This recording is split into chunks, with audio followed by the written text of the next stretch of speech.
ایک دودھ کا پیالہ آیا، ایک، رسول اللہ کے گھر۔ اب حضرت ابو ہریرہ بھوک سے تڑپ رہے ہیں اور حضرت ابو ہریرہ کی خواہش ہے رسول اللہ صلی اللہ علیہ وسلم یہ مجھے پلا دے۔ رسول اللہ صلی اللہ علیہ وسلم نے ان کے چہرے کے تاثرات دیکھ کے جان گئے، بھانپ گئے کہ ابو ہریرہ بھوک سے ہیں اور چاہتے ہیں یہ دودھ کا پیالہ مجھے مل جائے۔ ابو ہریرہ کو کہتے ہیں جا 10 بندے صحابہ صفا کے بلا کے لا۔ حضرت ابو ہریرہ نے کہا یہ کیا بات ہوئی، ایک ہی پیالہ ہے، 10 بندے وہ لے کے آ رہے ہیں، یہ تو ایک میرے لیے کافی ہے۔ اور رسول اللہ صلی اللہ علیہ وسلم کو پتہ بھی لگ گیا کہ میں بھوک سے ہوں، پھر بھی باہر سے 10 بندے بلا رہے ہیں۔ خیر رسول اللہ کا حکم تھا، گئے 10 بندوں کو لے کے آئے، بسم اللہ پڑھی، رسول اللہ صلی اللہ علیہ وسلم نے کہا پینا شروع کرو۔ پیالہ چلتا جا رہا ہے، 10 صحابہ شراب ہو گئے۔ اب ابو ہریرہ نے کہا میرے دل میں امید جاگی، اب تو میری باری آ جائے گی۔ کہا 10 اور بلا کے لا، 10 اور بلا کے لا، 10 اور بلا کے لا۔ ابو ہریرہ بیان کرتے ہیں 70 اصحاب صفا جتنے بھی اس وقت موجود تھے، 70 کے قریب تھے، سب کے سب کو رسول اللہ نے اسی دودھ کے پیالے سے پلا دیا۔ اب میری بھوک کی شدت بہت بڑھ چکی تھی تو رسول اللہ صلی اللہ علیہ وسلم مسکرانا شروع ہوئے، کہا اب ابو ہریرہ تو پی، اب پی۔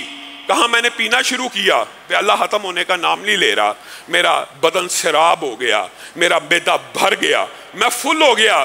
اور رسول اللہ صلی اللہ علیہ وسلم مجھے کہتے جا رہے ہیں پیتا چلا جا، پیتا چلا جا، یہاں تک کہ میں نے رسول اللہ صلی اللہ علیہ وسلم کو کہہ دیا اے اللہ کے رسول اب تو ایک قطرے کی گنجائش بھی موجود نہیں ہے، اب میں سراب ہو گیا۔ یہ جو نبوی معجزات ہیں یہ صحابہ نے اپنی آنکھوں سے مشاہدہ کیا، میرے اور آپ تک پہنچایا۔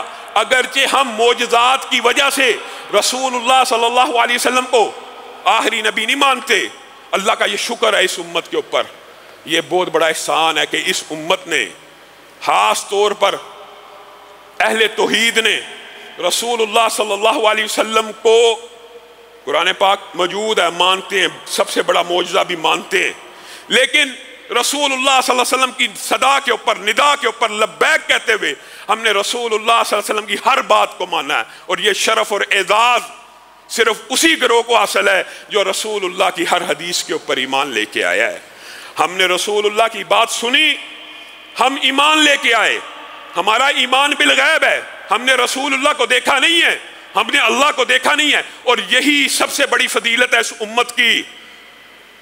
اور بات آئی ہے تو اللہ کے فضل و کرم سے ایک نعمت کا ذکر بھی کرتا چلوں۔ ویسے تو خصائص امت میں بہت سی باتیں ہیں، لیکن معجزات کے حوالے سے پیشین گوئیاں بھی معجزات ہی کا باب ہوتی ہیں۔ کوئی نبی جب کوئی پیشین گوئی کرتا ہے وہ معجزہ کیوں ہوتی ہے؟ لوگوں کو سمجھانے کے لیے کہ یہ آنے والے وقت کی کوئی بات بتا رہا ہے تو اس کو اطلاع کس نے دی ہے؟ اللہ نے۔ تو اب تو ایمان لے آؤ، یہ آنے والی بات بتا رہا ہے اور وہ بات پوری ہو جائے پھر بھی ایمان نہیں لے کے آتے۔ اسی طرح رسول اللہ صلی اللہ علیہ وسلم نے آپ کے اور میرے بارے میں ایک بات کہی تھی، اور یہ ہمارے لیے بھی خوشخبری کی بات ہے۔ وہ کیا تھی؟ رسول اللہ نے کہا تھا میرے جانے کے بعد، میرے چلے جانے کے بعد میری امت میں ایسے افراد آئیں گے، الحمدللہ ایسے افراد آئیں گے جن کی نظر میں محمد الرسول اللہ صلی اللہ علیہ وسلم کا صرف دیدار کرنا ان کے ساری آل اولاد کو، ان کے سارے مال و جان کو قربان کرنے سے بھی زیادہ قیمتی ہوگا۔ اللہ کے فضل و کرم سے، اللہ کے فضل و کرم سے آج امت میں ایک نہیں، دو نہیں، لاکھ نہیں، لاکھوں کروڑوں ایسے مسلمان موجود ہیں جن کو اگر یہ آپشن مل جائے کہ پوری جائیداد کو قربان کر دیا جائے، رسول اللہ کا دیدار مل جائے، اللہ کی قسم وہ کروڑوں لوگ اپنی جائیدادوں کو قربان کر کے رسول اللہ کے دیدار کو ترجیح دیں گے۔ یہ رسول اللہ کی پیشین گوئی اپنے بارے میں، اور اسی طرح یہ پیشین گوئی اس قرآن پاک کے بارے میں بھی ہے۔ یہ بات ضمنی طور پہ آئی ہے، میں موضوع سے کچھ ہٹ رہا ہوں، لیکن یہ بھی باب معجزات کا ہے۔ ایک وقت آئے گا میری امت میں ایسی قومیں پیدا ہوں گی جو اس قرآن پاک کو ایسے یاد کر لیں گی جتنی آسانی سے تم دودھ پی لیتے ہو، اتنی آسانی سے یاد کر لیں گی۔ اس وقت جس وقت قرآن کو قرآن کہنے سے کفار نبی کریم کا مذاق اڑایا کرتے تھے، یہ قرآن سب سے زیادہ پڑھے جانے والی کتاب، اکیلے آپ پڑھیں اور آپ کہہ رہے ہیں یہ قرآن ہے، یہ سب سے زیادہ پڑھی جائے گی قیامت تک۔ رسول اللہ نے کہا قیامت تک کیا پڑھی جائے گی؟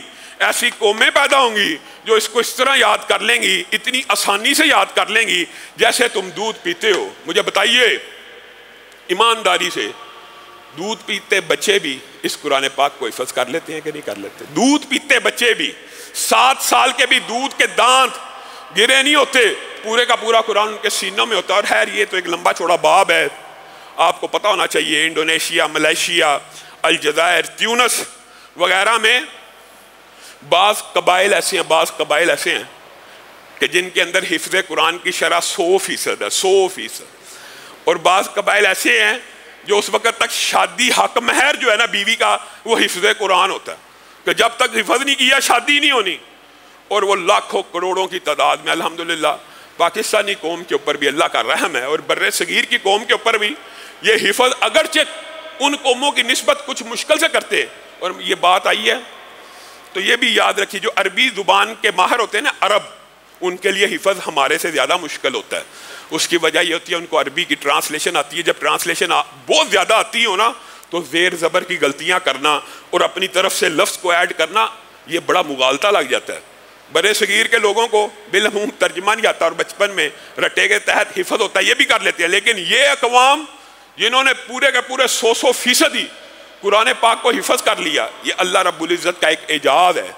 آگے آئیے، رسول اللہ صلی اللہ علیہ وسلم ایک سفر میں موجود ہے، ایک بکری کو خریدا، ایک بکری کو، اس کی کلیجی کو نکالا اور صحابہ کی تعداد کے اوپر نظر رکھی، ایک بکری میں سے کتنی کو کلیجی نکل سکتی ہے؟ ایمانداری سے بتائیے۔ رسول اللہ صلی اللہ علیہ وسلم نے کہا اس کو بھونو، اس کو پکاؤ۔ جب پکائی گئی تو رسول اللہ صلی اللہ علیہ وسلم نے 130 صحابہ جو سفر میں موجود ہیں ان کے سامنے وہ کلیجی پیش کر دی۔ 130 صحابہ وہ کلیجی کھاتے رہے اور 130 صحابہ سے وہ کلیجی ختم نہ ہوئی۔ اسی طرح یہ تو اشیاء میں برکت کا معجزہ ہے۔ رسول اللہ صلی اللہ علیہ وسلم نے، ایک صحابی آئے رسول اللہ صلی اللہ علیہ وسلم سے، انہوں نے ایک جو کا غلہ مانگا، رسول اللہ صلی اللہ علیہ وسلم نے 63 کلو جو ان کو عطا کی، 63